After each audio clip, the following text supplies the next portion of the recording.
Assalamualaikum warahmatullahi wabarakatuh. Perkenalkan, nama saya Muhammad Reza Apriansyah. Di sini saya perwakilan dari Program Studi Pendidikan Bahasa dan Sastra Indonesia. Salam genre. Baik teman-teman genre di rumah, di sini saya akan menjelaskan mengenai pendewasaan usia perkawinan. Sedikit menyinggung mengenai pendewasaan usia, berarti di sini kita akan menyinggung juga masalah umur gitu ya. Nah, apa sih itu PUP atau pendewasaan usia perkawinan? Pendewasaan usia perkawinan adalah upaya untuk meningkatkan usia pada perkawinan pertama sehingga mencapai usia minimal pada perempuan yaitu 20 tahun dan pada laki-laki 25 tahun. Nah, tujuan PUP juga yaitu memberikan pengertian dan kesadaran kepada remaja di dalam merencanakan rumah tangganya.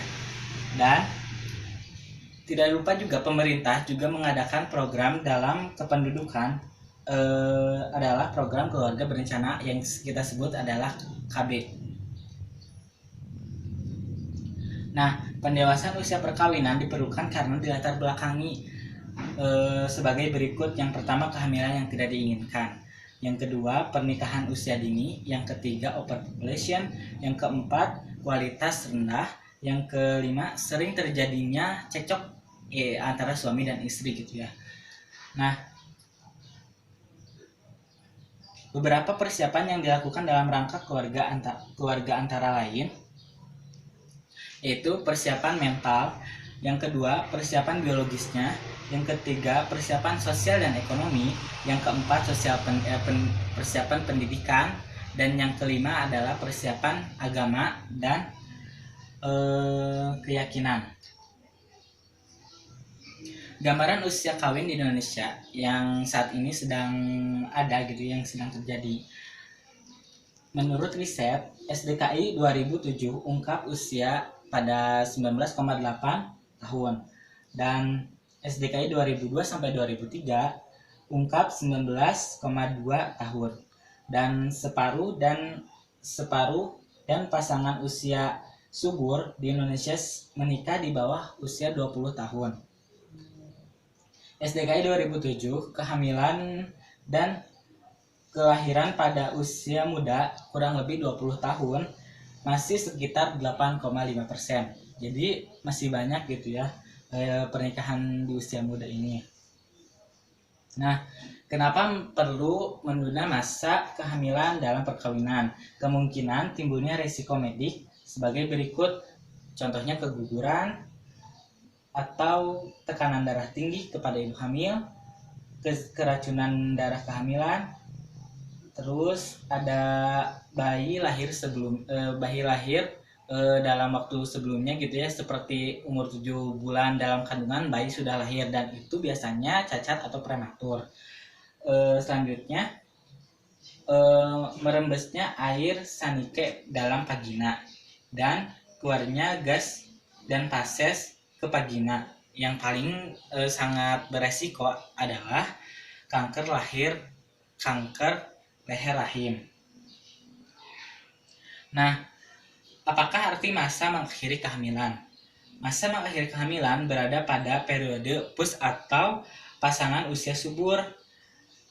Nah, biasanya berumur 30 tahun ke atas, sebab secara empirik diketahui mengalami resiko medik. Mengakhiri kehamilan adalah proses yang dilakukan dengan menggunakan alat kontrasepsi.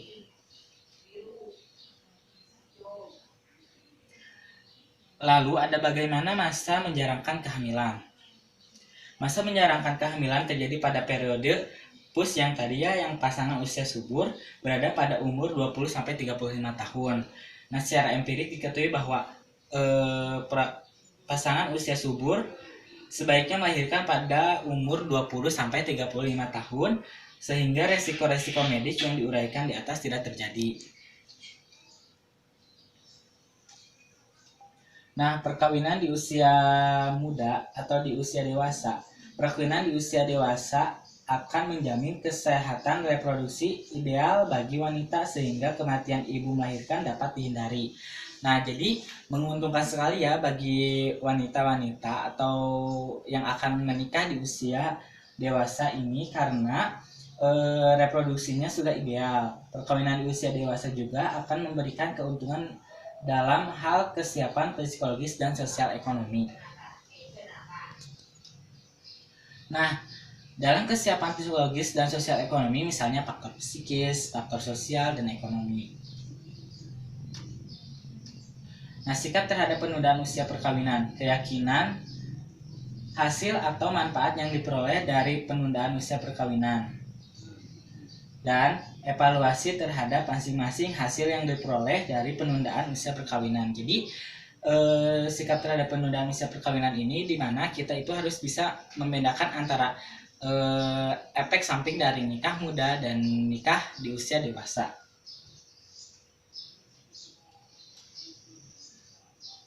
Nah, faktor yang mendorong perkawinan di usia muda, yang pertama ekonomi.